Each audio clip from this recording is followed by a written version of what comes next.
Hi, good day. Itec 372 programmer at SQL, Shaquille O'Brien and Simone Johnson here, and we will be giving you guys a brief demonstration of our database. Our database is based on an actual company, Mileage Map, and Mileage Map was established in 1986. As you can see, it started with 2 employees in a very limited premises, and they have numerous locations. I believe one is in Port of Spain, definitely Mocrapo Road, and the other one is in San Fernando. And of course, they are the official agents for Kumono, Toyo, other like JK, Burla, and Solidil tires as well. For their business rules, Mileage Map actually kind of improvises, and they go. Basically, what that means is that they basically do on the job business rules, unwritten business rules. So in order for us to create our database, we have to create our own business rules basically. And for our business rules, customer will place a customer order, customer could request a service, customer can request both a customer order, and a service. The order will contain order detail. Order details are listed in products. Products are found in inventory. Products are listed in order details. Products are contained in purchases. Products have a product type. Purchases are purchased from suppliers. And basically those were the business rules that we came up with. And now we would actually show you how the database is being executed, because we have 10 queries here ready to show you guys. Okay, so now we're going to run the queries that we have selected here, and we are going to show you how the effects of these queries are on our database. So the first query that we're going to execute now is the amount of products sold during a particular period. So just going to copy here, paste it into SQL Developer. We are using SQL Developer, and then we're going to execute. As it shows the amount of products that are sold and the amount of products that were sold. The product ID, and the amount of products that were sold during this particular time. And as we change it, the dates, we see that the products will change as well, because we are adjusting it according to the date itself. So the next query that we'd like to do is the highest requested service during a particular period. This is dealing with the services table. It's different to the product table, because products are basically purchasing items, which are tires, rims, and batteries, where the services are installation of batteries as well, the computer tire balancing, the rim repairs, the tire repairs.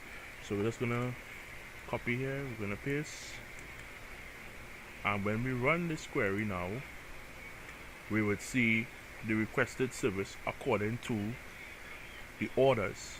So we know the testing and installation of the battery and the rim repairs are the most requested service. As we alter the time now, we would see that the requested services will change accordingly. So you see the services has changed according to the amount of people requesting it. So the next query we're going to do now is the added value, added tax to the services. So as we execute this now and we run it, value added tax is basically 12.5%.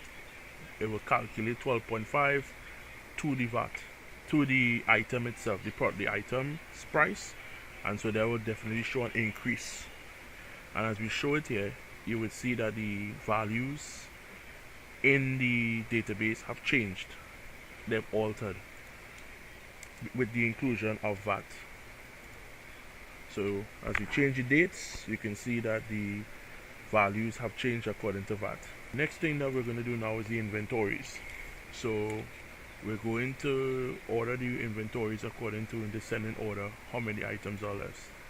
And as we run it, we can see all of the items that are left in the inventory in the database itself. So the next one now we're going to do now is to count the amount of products that the supplier have supplied. So copy and paste, and we're going to see how many products that the suppliers have supplied to this company. And as you can see here, there's a full list that will have the supplier ID, the purchase amount, the product ID and the product name, and the amount of products that were supplied by the supplier. So the next step that we're going to do now is using the roll up to calculate the grand total of sales according to the orders. I'm going to copy this, paste it here, and as we execute here, we are going to see each order number itself show up and the amount that the individual paid for these orders, the total amount. So the grand total basically is the grand total amount of all the orders that were placed.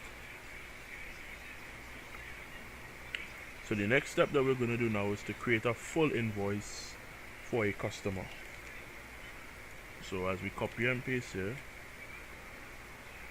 we are going to execute this now, and as you can see, we have a full invoice for each customer, the products that they purchased, and the product name and the product price. This can also be altered according to the dates, so we can see those who purchased on particular days. So the next one that we're going to do is to create a purchase order for purchases. So as we execute this,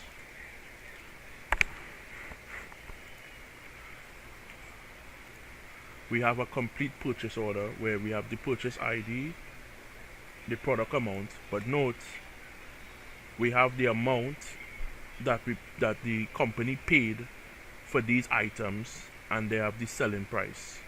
So this is the selling price here, and this is the cost price, the different products that are being sold, and the purchase order. So the next step that we're going to do now is to calculate the average price of services. So as we run this query here, we will be checking the average price, and we're using the average function, and the wrong function we're using group by. And as we execute this here, we would see the average price of each service according to the ID, the average price for each service, which is our rim repair. As we see, RR here is rim repair, TR is tire repairs. So rim repairs is $250 on average, and the tire repair is $312 on average. And so we will be checking now to see the average price on products that are over $1,000.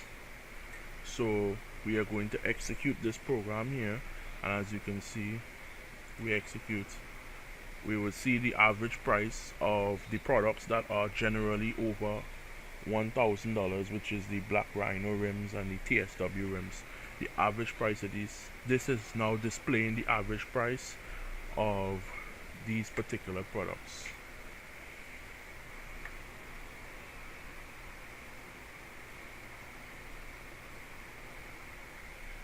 So the next step now is to take note. We are counting the amount of customers that purchase products during a particular period, and so we will be copying and pasting here.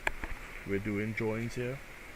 We have a join, and we have a group by here as well as a count function. So as we run this,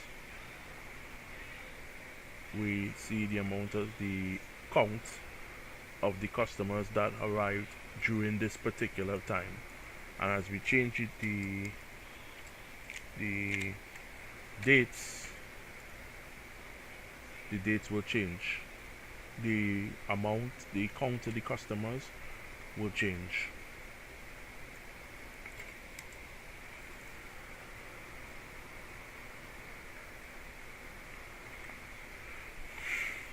And so that is our presentation, and thank you very much for viewing.